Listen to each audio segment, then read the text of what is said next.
Hey, folks. So we're here with anarchist playwright Brenton Lengel, and we are going to react to that debate I just had with Stefan Molyneux. Wow, Brent, what do you think? Well, first off, may I be the first to congratulate you on your overwhelming win. Yeah. So, Steph, I've wanted a piece of that guy for a few years, but he's a tough opponent, and he's a very tough opponent because he acts in very bad faith. And used a number of like insults, ad hominems, a combination of that to undermine your arguments and to try to continually reframe the debate with some pretty nasty tactics. But he's got like that really nice radio voice that he's cultivated over the years. So a lot of people don't get it because he's got kind of almost a mild-mannered facade. And so he'll say something horrible and incredibly offensive, and like it doesn't sound like he's really like losing his stuff and going after you. But yeah, he was totally losing it there. I thought you really had him pinned down in the fact that he could not answer where is capitalism? Where has capitalism ever existed? And he at no point you didn't like stump him because he's gotten that question before, but you just chased him round and round and round and round, and he never answered that question, and and you didn't let up, which was I think that was the key to your victory right there. I mean, his argument seemed to boil down to communist regimes have committed atrocities and violated human rights. Well, no shit, Sherlock. You know what I mean? And he tried to then accuse me throughout the debate of supporting violations of human rights and such, which I vehemently said I did not do. And that's all he had. I felt like I said at the beginning of the debate, I've won the debate. He admitted that the fall of the Soviet Union was an economic disaster. He just blamed communists for it. The topic of the debate was the fall of the Soviet Union a good thing? He admitted it was a bad thing. So, yeah. I mean, what were we debating? What did we just spend an hour and a half arguing about? I really don't know. We spent an argument out. I mean, it was weird. What shocked me was the blatant appeal to white nationalism throughout the debate. He accused me of being anti-white, which I refuted. And I am white, for goodness sakes, right? If anyone has a right anti-white, Caleb does. White than sour cream. So, I don't know what that was about. He was doing this thing. I hear it a lot too. The people on the right, and especially the far right, love to act like people on the left will not condemn Muslims because we obviously love Muslims because we hate white people. Like that's literally their analysis, and I think that was like the sort of trope he was going for with it. It was ridiculous.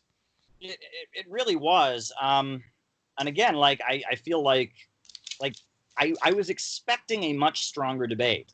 I knew that he has gone on record as a defender of colonialism, but to see him to just throw that under the bus for the convenience of argument, I was like, wow, this is a lot easier than I thought it would be. I was expecting him to talk about the British Empire being great or something like that. And no, they used force, so it's not capitalism. And so we're down to where has capitalism ever existed in the world? Where? Well, he can't point to any example. So what are we really arguing about? It's like, it's like I'm arguing that thing that we can learn from systems that actually existed in the real world. He's arguing that in some hypothetical world, there could be no government and no use of force whatsoever, and that would be better. Well, I guess that would be better, but I don't think the road to it is just complete deregulation. I think that and I admitted throughout, that the goal of communism is a stateless, classless world. It just requires vast material abundance to get there. If you just declared that tomorrow, it would be the law of the jungle. I will say, I did finally cut in. His closing statement went way over 5 minutes. Yeah. Well, and even that, he was real sneaky too, because they were like, okay, we'll have Steph go and then Caleb goes.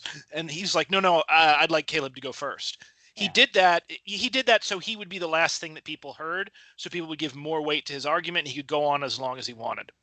But he still didn't say anything. He proceeded to just say, and Caleb, defends a system that violated human rights. I mean, that's all he's got. I said throughout the debate that it was extremely dishonest on his part to say that I defend the human rights violations. What I thought was interesting was he quibbled about whether slavery was so bad. He quibbled, and then he denied that he quibbled about it. He quibbled about the killing of the Native Americans. If I had quibbled just one bit over Stalin, if I had quibbled just one bit over Mao, the condemnation he would have poured on me would have been massive. It would have been, you're a Holocaust denier. But he sits there and says, well, slavery wasn't so bad. I mean, black people sold other black people, so that makes it okay. Oh, Native Americans, they all died from disease. I mean, he sits there, and I just said, wow.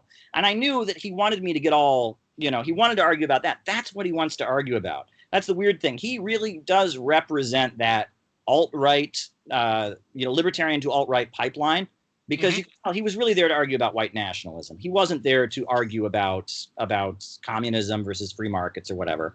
And I was about to say, by the way, with that, it's almost, Caleb, it's almost as if fascists are incoherent and dishonest. I know that's a crazy thing to bring up. Right. Oh. Right.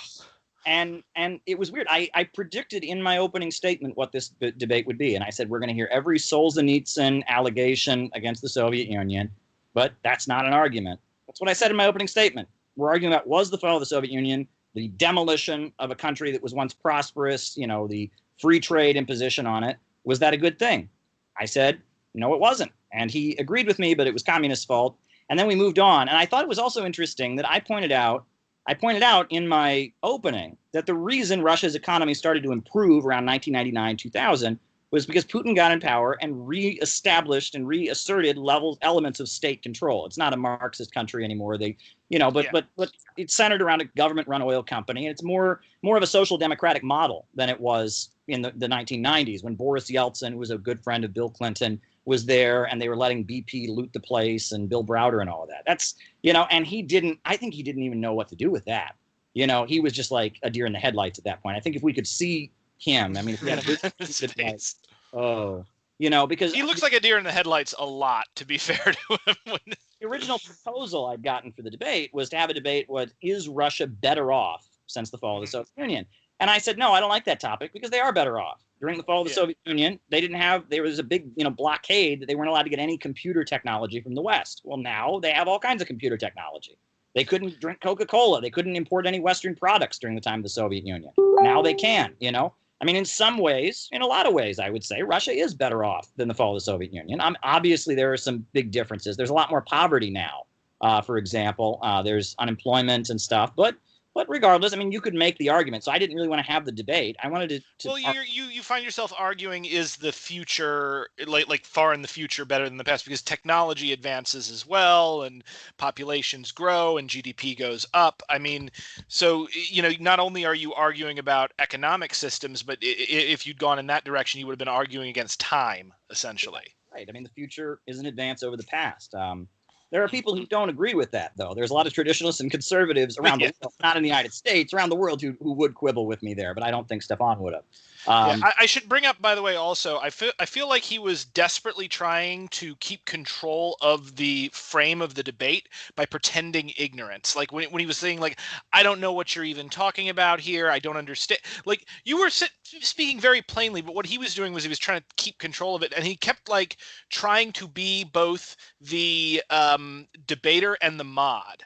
And this would be like if I was in a freaking sparring match. Like if I was doing like not Kyokushinkai, like if I was doing a knockdown, like I was doing a kumite, and my opponent came in and was beating me up, and I was like, no, you have to not punch like this. Okay, it's really important. Let me show you how to punch. We're gonna do this, and that's not his place, and that would not be my place as the opponent in that. That's what the freaking ref is there to do. I was a little annoyed, by the way, because I felt like the ref was I mean, he was less active than even James had been in the debate with Stryker and Mike. Yeah, and I had to use my shouting voice a lot more, unfortunately, because of that. And that's not a good look for me or anybody else when you shout like that. But I'm sorry. I mean, he was at one point, I simply asked, why do libertarians lie about, social, and he like flipped out. You're calling me a liar. I said, are you going to let me talk? I didn't call him a liar. I said libertarians. I mean, he doesn't represent all libertarians, and I mean, he lost his shit at that point. That was a very nice way of framing that question too, because he can clarify his position. It's not an attack. I think honestly, StephBot has a very, very fragile ego that he manages to conceal just barely. And it comes through in the surface when he will interpret statements in a debate as attacks on him when they're really not. They're just statements in a debate, but like he's got a very, very thin skin, but he hides it very well unless you know what you're looking for. Yeah. I will say that, I was listening to his closing statement and I was like, when is this going to end? I want to get this on YouTube. I mean, it's uploading to WeTransfer now. I got to get the audio file up there and all of this. I was listening to his closing statement and it's like he goes on this tirade about spanking. Like, yeah. What? Okay. What? I'm sitting there going, what? What the hell? I mean, it's like we're talking about, he reiterates communism killed millions of people. And sure, maybe real capitalism hasn't ever been tried. Spanking. I'm just like, what the hell is this man talking about? I think he's got some really serious issues, to tell you the truth, like some really serious personal issues. He's, and I don't want to mock him for that. I mean, we've all got stuff we got to deal with, but yeah, a lot of his cult is based on like, he did the anarcho-capitalist to white nationalist pipeline. And the anarcho-capitalists have this very ridiculous, and I shouldn't even say anarcho because they're not anarchists. Like Stephen's like, I'm an anarchist. No, he's not. Oh, by the way, I'm still mad at you for the ANCOM, for throwing the ANCOMs under the bus. That's all right. I understand. It's a common argument made by ANCOM, so it's reasonable to make that argument. I like to think I make a much more sophisticated version of it. Yeah, so like they will do this thing where they're like, okay, we'll have a completely voluntary society, no force except defensive force. And they don't realize that what is and is not defensive force is a matter of opinion.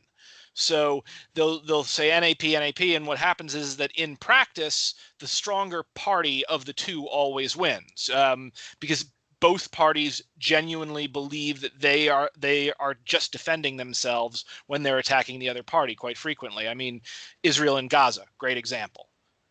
Both parties claimed self-defense. Both are even right, but guess which one is in control and wins that argument? It's the stronger party, which at the moment is Israel.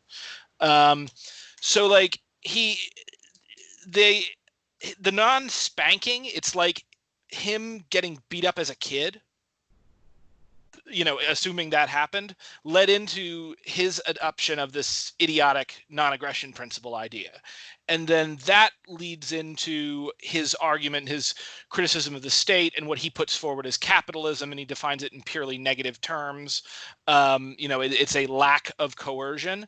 But of course, he doesn't even realize that private property is coercive in and of itself, that these economic conditions that he praises and puts at the feet of capitalism, all of that is there because the government created a situation where they could be there by invoking force. And you brought that up, with regard to the British Empire. I would have liked to have heard you mention the Enclosure Acts and in Britain and the Homestead Acts in the United States. But all in all, like basically it's like he's got this mental idea of capitalism that has never existed, that can't exist, and he doesn't equate it with the state because of Cold War propaganda and because he hasn't really thought about this in a deep way. Well, I mean, it's weird. Again, his tactic was to just completely throw everything on his side under the bus. No real capitalism. Yeah, British colonialism involved force. He doesn't do that on his radio show. And you'll notice that even in this debate, even though he denounced it all, he still feels it's like his duty to defend Western colonialism and imperialism. And then that's odd. I must say it's odd because there's nothing more British Empire than spanking. I mean, I'm sorry. There's a reason that in Singapore they still have public canings on the buttocks. That's because of British colonialism, right? I mean, you look at it. I mean, that was like big part of British schooling was beating children with. If you watch, what's that? The Dursleys not the Dursleys. That's the Harry Potter thing. The Durrells in Corfu, about the British family that goes to live in Greece. It's a good show to watch with your parents. It's on PBS. But like that whole thing starts when the mother pulls the younger kid out of school because the British headmaster caned him. Yeah, I mean that's a big part of, when they were going to developing countries and trying to quote unquote civilize the people with brute force, they imposed corporal punishment on adults and children in very brutal ways. I mean that's so I'm not fault, but I guess it's because it involved force. It's not really capitalism, and no society in history, except for maybe hunter-gatherer situation, which he thinks doesn't exist, right? Hunter-gatherer civilization never happened because Native Americans in the 1880s owned slaves. So, yeah, which is well after the development of freaking settled agriculture. that was just weird when I heard him deny hunter-gatherer civilization. That was just like, I'm sorry, but it's like, what? And he's like, oh, I just did a presentation on this. I'm like, huh? And then he said, yeah. It's completely false. Like if you read David Graeber's Debt, the first 5,000 years, he has the proof in that book that like I'm sure individual acts of slavery may have existed before that, but like a slave economy and like slavery, like there is a direct relationship between coined currency, slavery, and wars of conquest with regard to the state. You had states develop to protect, to secure and defend the resources in a settled agricultural economy. These states, the peasants paid their taxes through agriculture, but it was measured in silver, which then created the impetus to mine silver and create coins, which then could be used to pay professional armies to go and capture more slaves and bring them back to mine more silver, to pay for more armies, to mine more silver, to, and so like you have this triangular relationship where wars of conquest in the state, metal coinage, and slavery, like slavery as an economic system, all depend on each other and developed more or less around the same time. And that was what you were trying to bring up, and he was trying to go after the fact that supposedly some Native American tribes had kept slaves. It's ridiculous. Well, and what's odd about that is, Marx distinguishes between the practice of human chattel slavery and the economic order known as slavery, right? Mm-hmm. There's a difference, right? Slavery existed in the United States when the United States was capitalist, right? It was production for profit. They were selling, products, exporting them to make profits, but they were using slave labor to do it in the South. That was capitalism with slavery, which is a hangover from feudalism. But the epoch of slavery, like the Roman Empire, that's when you basically had production only for consumption, right? When, you had a landowner who had a plantation and owned a bunch of people, and they produced for his needs, right? For the needs of the household, right? And that the Roman Empire depended on slavery, but it was not exporting products. It was capitalist mode of production with the, fact that people were being owned in the process. And there's a difference, right? The Roman Empire, this was a different mode of production. And also the slaves, if I'm not mistaken, the slaves in the Roman Empire had a lot more rights than, like, when you use the phrase chattel slavery. Like American chattel slavery was really kind of one of the cruelest forms that slavery has ever taken. Because, for instance, the children of a slave in the Roman Empire would not be slaves, and it wasn't based on race or specific peoples. It was people who had lost a war or who had fallen into debt or for one other thing, which is monstrous, but not the same thing. Yeah, I mean, American slavery was basically factory farm production where the factory owner owns the workers. That's basically what it was. And many people that are defenders of the South and the neo-Confederate folks will try to say, well, slavery was going to go away anyway because it was inefficient, blah, blah, blah, blah, blah. And what they fail to recognize is, yes, slavery was inefficient, but abolishing slavery would have meant all the slave holders giving up millions of dollars worth of their property, which they weren't going to do without a fight. And towards the end of slavery in the United States, we saw barbarous, awful things that were insane, like we saw in southern cities like Atlanta, Georgia, Montgomery, Alabama, and elsewhere, the slave owners trying to keep up with the northern industrial capitalists by setting up factories in which their human property would work. But they wouldn't pay them a wage, obviously. They would just threaten them with a beating if they didn't work hard enough, right? We saw the slave owners were trying their hardest. They were desperately trying on their hardest to keep slavery. That's why the Civil War was necessary. W.E.B. Du Bois talks about this. I mean, I talked about Russia's role in holding back the British Empire. And I mean, I had a lot more. It's interesting. He threw Adam Smith and the British Empire under the bus. I wanted to talk about Adam Smith. I was ready to talk about Adam Smith because, I haven't actually watched the show, but there's a show called Outlander that's very popular these days. Have you watched? I have. Yeah. The first season is interesting. It gradually gets crazier from there, and there are a lot of. I mean, it's basically like a historical fiction romance sci-fi novel, and so like, and I have a feeling that the writer would really like. I feel like they would have been like a goth in a bondage club or something under other circumstances, but because they didn't grow up around those people or in that time, they instead wrote Outlander. Well, I mean, the thing is, I understand that this Outlander show takes place during the Jacobite uprising in Scotland. Just before. Okay. Because Adam Smith, he was studying at Oxford. He was a Scotsman at Oxford during the Jacobite uprising. What that was basically, the Highlands of Scotland, most people were Roman Catholic. London, the British monarchy was Protestant at that point. And they were transitioning to capitalism. They'd already cleared the commons and such in England. Oxford was this very prestigious university. Adam Smith is studying there. And then the Highlanders of Scotland revolted basically against capitalism, against the trying to preserve feudalism with the support of France and the Catholic Church. They tried to put Bonnie Prince Charlie on the throne to become the king, to replace the monarchy, right, and to become the new monarch, right, arguing he was the rightful king. And he was pro-Catholic, right? And he would stop the clearing of the commons. It was a defensive measure. All these people that were going to get kicked off their land and all of that, they rose up basically to try and defend the feudal commons, stop the enclosure movement that was taking place. I mean, it was reactionary in a way. It was trying to preserve feudalism, but it was done on a kind of a self-defense mode by the Scottish Highlanders. It failed. It was put down. And you have to think of poor Adam Smith, right? Because I mean, Scottish people in England today face discrimination. They're considered to be stingy and untrustworthy and dirty and working class. Imagine being a Scotsman way back then during the Jacobite uprising. Wouldn't have been pleasant, right? So after the uprising is over, Adam Smith has finished his education. He goes to Glasgow and is helping to incorporate Glasgow into the British free trade system. And that's where he writes his book, The Wealth of Nations. And what is the phrase he repeats throughout The Wealth of Nations over and over again? The civilizing influence of commerce. And if you read between the lines in Adam Smith, he sees his own people as a bunch of barbarians. And they're a bunch of barbarians being civilized by commerce. Which, And it's self-hating. And what was going on at that point? Glasgow had joined with free trade. It was Presbyterian. What was going on? A genocide was taking place in the Highlands. Millions of people were killed, driven off the land. It was brutal.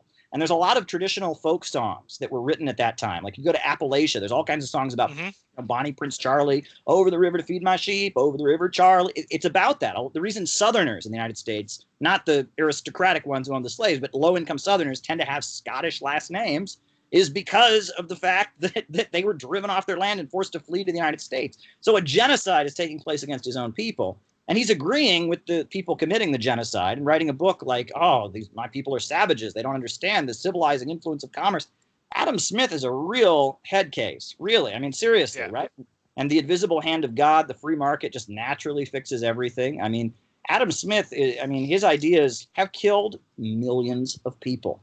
Free trade has killed millions of people, and no one talks about it. And I went over that in the debate. Did you find that particularly strong when I went over the famines of capitalism?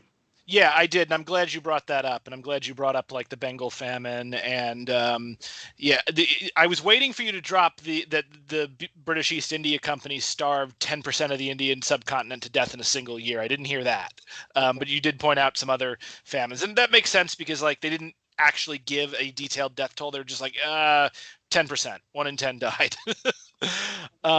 Figures in Ireland during the Great Famine. As well, the Whig Party imposed free markets, started land seizures, and somehow here's the issue, and I think this is something. If I ever wind up tangling with Steph Bott, I want to ask him about, because I noticed that the right libertarians and Stefan, they have this very specific notion of what coercion is. And coercion is when I put a gun directly to your head, offensively, not defensively, put a gun directly to your head and say, do it or I'll shoot you. Yeah. What they don't seem to understand is that you can coerce someone just as surely by putting a gun to their head as by controlling by controlling their environment to where they are forced into making the choice that you want them to make. It's like if you play a video game and the game purports to be like open world and the character can do whatever they want, but like you try to go off the main quest line of it, like at the beginning of Fallout 4, and like you don't want to go to the bomb shelter, and the game will still force you to make the choice to go to the bomb shelter. It does not allow you any other choices. So then, but they'll say, "Oh, but you freely chose to do that." Another way I'll sometimes explain it is like, okay, you're on a cliff hanging by a rope, and below you is a canyon.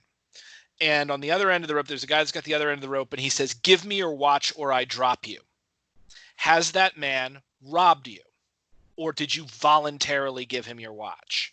And and some of them bite the bullet and go, "No, I could choose to fall and die." Okay, whatever. And then others will say, "Well, it's my fault for getting on the cliff." And then you just say, "Oh, by the way, you were born on the cliff. You were born holding onto that rope. Welcome to capitalism." No, I mean, I was shocked. I've heard him, pull out some real amazing statements in previous debates. I listened to a lot of his stuff in the lead up to it. I heard him at one point argue that that minimum wage laws are not necessary because if you don't like the pay, just get another job. I mean, that's and libertarians will say stuff like that, and it's like anyone who ever worked a low wage job knows you didn't work it because you're just too stupid to get a higher wage. I mean, it's just like there's an element of class privilege and being out of touch with some of the statements that he makes. But yeah, I mean, overwhelmingly, it was weird because it was almost like he didn't hear me in the opening statement say, "We're about to hear nothing but, all kinds of allegations against the Soviet Union." And that's, as Stefan says, not an argument. And then he proceeded to make all kinds of wild allegations. And that kind of set the tone for the debate. I think he was trying to defeat you as a person and as a personality. He threw in a lot of insults, a lot of ad homs, both some ad hominem, like actual ad hominem arguments, and then some ad hominems by implication, where he would talk about communists and stuff. Here's my question to you, because do you feel like at any point in the debate, like he was specifically trying to recruit for white nationalists? Like, for instance, Eric Stryker and Enoch were, how JF tried to sneak that stuff into the debate? Or do you feel like it was just him kind of going in that direction because he didn't really he didn't really have anywhere else to go? I mean, he expected me to get triggered and start to quibble with him about some of that stuff that he said. And the thing is, I feel like more of what he was doing was beating his chest to an audience that consists of white nationalists and more blatant white nationalists than himself, and throwing in that I'm anti-white, things like that. He was trying to impress them. It's something that people, I mean, of course, I'm not equating him with Hitler by any means. I mean, he's a guy on the internet. Hitler was a mass murdering dictator. But I will say, though, if Hitler was alive today, he would be all over social media. He'd be a Redditor. But I mean, one thing that they said about Hitler is that that in a lot of ways Hitler didn't rule the crowd ruled Hitler, right? He would say something and the crowd would maybe applaud a little bit. He wouldn't repeat that, but he would say another thing and the crowd would go, and he would repeat it. And that a lot of times fascism is finding the worst and most primitive barbaric elements that already exist within the population and just really appealing to them, right? Amplifying them. Yeah, and that was what he was doing, right? He's got a racist audience, right?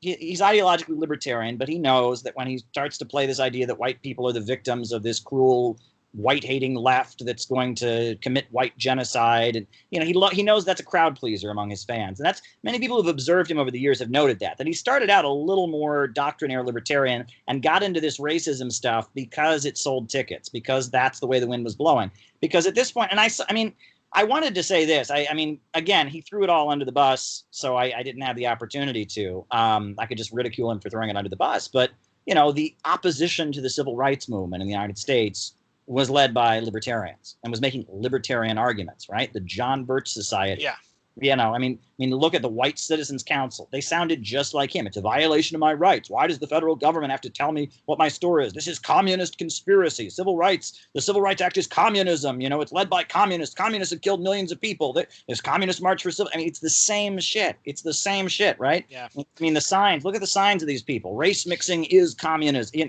This appeal to private property above all else. Private property above racial equality. Right? That was textbook. That was the opposition to the civil rights movement. Now, I guess, what existed, those folks weren't real capitalism because capitalism has never existed anywhere in the world. So I couldn't play that card against him. Yeah. But of course, in his debate with Vouch, he was going on and on about all the achievements of capitalism. Like you look anywhere and he's constantly praising capitalism, even though it doesn't exist. So, it exists when he wants it to exist, and then it doesn't exist whenever it does something bad. Yeah. that can be traced to it. I feel like, again, like he's doing this thing where he's isolating a part of the system that he likes and assuming that it's its own thing in a vacuum and can somehow be removed from the apparatus of the state structure. And the fact is, property is theft. John Locke, famously said the great and chief end to men uniting into commonwealths was the protection of their property, which the state of nature left very much wanting. He talks about that in his second treatise on civil government. Heck, Adam Smith, civil government, as far as it is instituted for the protection of property, is in reality instituted for the protection of the rich against the poor, which is to say the people who have some property against those who have none at all. And it's like he's got this is one of the things that drives me crazy about right-wing libertarians, because they steal a lot of terminology and a lot of arguments from the anarchists, and then they go off on this like tear with it where I don't even know. It's like they have a blind spot for the state, even though they claim to hate it so much. When, by the way, in reality, they don't actually hate the state. What they hate is democratic government. Yeah, it's pretty wild. In my conclusion, I talked about how one of the problems in the United States is that we have all these corporations that make profits from things getting worse, right? I talked about the prison industrial complex, the military industrial complex, our roads fading and all of that. And it was tempting to say it, but I figured, why bother? He's one of those, right? Because he's really turned the fact that so many young people, young men, young white men in particular in the United States right now, are really facing a big identity crisis, have big emotional problems, have issues with their families, and feel like they don't fit into society. He's basically turned the tragedy of millennials and boomers and the economic realities and the existentialism and all the problems created by capitalism. Instead of trying to fix that, he's turned that into a moneymaker. He gives these people the Freudian, fatherly, affectionate voice that they want, and he profits from their suffering. And when he, actively encourages people, to defoo, as he calls it, right, to cut off their FOO, their family of origin, right, and become more lonely and just become more dependent on his little voice telling them what they want to hear. He's actively profiting off of the decline of the civilization he claims to champion, or I guess he doesn't. He's always had an issue with ethics. I sent you that podcast, the QAnon Anonymous one. If you got a chance to listen, did you get to the part where his wife was a therapist, and he was hiding in the vent listening in on the therapy conversations, and then occasionally shouting from the vent like his own perspective to the person who's being psychoanalyzed? Well, what I'm shocked about, first of all, is that one would be so unethical to do such a thing, number one. Yeah, but then, number two, that somebody doing such an unethical thing would have so little self-control in the process. That's kind of a shocking anecdote if I've ever heard it. Absolutely. You just hear him there like hiding in the vent like freaking Gollum, like, not an argument. Subscribe to Free Domain Radio. It's like I almost want to forgive him for interrupting me so much. If he has that little self-control that when he's hiding and eavesdropping on people in huge violations of ethics, that he can't refrain from shouting out, at that point, I don't blame him for interrupting me. This guy's got some self-control problems if there ever were such a thing. But yeah, I'm glad I did the debate. If I could do it again, I'd be a little calmer. But unfortunately, from the get-go, I was being interrupted, and it got uglier than I would have wanted. I had a little more of an angrier voice than I would have wanted. That gave him a little bit of an edge. But then again, you know, facts needed to be said, and you know, when you're dealing with the devil, you get loud sometimes, right? Yeah, exactly. I mean, I kind of had to do similar stuff with JF, and the fact is, when they're saying really disgusting things, you know, it, you can remain calm, but there is a level of, I think, righteous anger or just, you know, exasperation when you're dealing with a person like that. Um, there was something that I wanted to bring up also. He keeps doing this thing, and again, like it would have been nice to see a nail him to the wall for this, but then again, it might have been a distraction, because I thought you actually did a really good job of honing in and controlling the conversation and getting your message out there, as opposed to responding to every little thing he said that was wrong. But profit, when it's make more than spend, like that, and you actually did talk about this in a roundabout way, that wasn't what you, but like, that's not profit in an economic sense, and that's not the capitalist economy does not respond to workers that make more than they spend. That's not considered profit. Profit is specifically once all of the expenses have been paid, what then gets paid to the investors. I mean, like, it's capitalism runs on speculation, investment, and loss, and that's what drives all of the machinery. So a profit-guided economy is not an economy that's guided by people being better off after they've done work than they otherwise would. It's people making money on speculative investments. And I feel like he jumps between the colloquial definition of profit and the economic definition of profit and pretends one is the other in order to make arguments for capitalism. And it's ridiculous. Indeed, it is, and I'm just glad I'm done with that.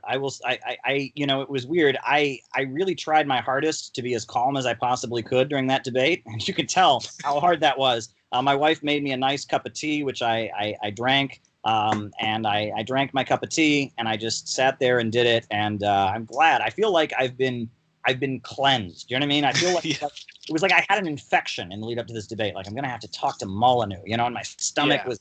And now I feel great. I got that out of my system. I've de-Molyneuxed, you know, and I'm ready to move on. And yeah, all right. Well, it's always a pleasure to interact with you, Brent. You're doing great on modern day debates, arguing around ethics and Buddhism and all kinds of different stuff. I look forward to continuing your great work. We should probably have another chat sometime about science fiction movies or politics or fantasy or something. Because the viewers really like you. The YouTube channel comments are really positive about you. Every time I have you on the channel, you're a big fan. And Snow White Zombie Apocalypse, I know, is on the shelves, right? I mean, Volume 2 is in the works, right? Yeah, it's so Volume 2. I will be releasing the digital copy of it very soon. I've actually sent it to Scout, and they're you know, doing all of the managing ed stuff to take the files and put them into a comic book. That should be out soon. The physical copy will be sent out to the backers on my Kickstarter, or if anybody wants one, they can directly contact me and pay for it, and I'll mail it to them. And then hopefully it will be hitting stores soon. I'm waiting to see when Scout wants to do that, because COVID has shut down Diamond, which has a total monopoly over all comic book shipping in the United States to comic book shops. There are ways to get around it that have been built in the meantime, but until Diamond comes up, there may be a more limited ability to get it. But we'll get that figured out. Two things I did want to mention before we left, though. Sure. Well, go ahead. Three. So first one, he made the same mistake Vaush did with fascism, where he defined fascism as corporations controlling the government, which is not fascism. It's not what corporatism means. Look up corporatism on Wikipedia. The other thing I loved that you ended with not an argument. After that was really funny. And the group chat, like, everybody was like, my God, why is this man always talking about rape? Yeah, but then the final thing is, I have a debate coming up, I believe this Sunday on Modern Day Debate. It's going to be in the day around 2 p.m., so we'll see if I'm up and I've had my coffee enough, because I'm a night owl. But that one will be socialism versus capitalism. It'll be a four-way. We'll have an actually educated ANCAP that I've argued with for years, so it should be an interesting debate, and I'm really looking forward to it, so hopefully your audience will check it out as well. Absolutely. All right. Well, best wishes, Brent. Always glad to consult with you. Maybe we'll do a follow-up after that debate you got on Sunday. That would be fun, right? Sounds like a blast. Love to. All right. Talk to you soon. All right. Absolutely. Bye. Yep. Bye-bye.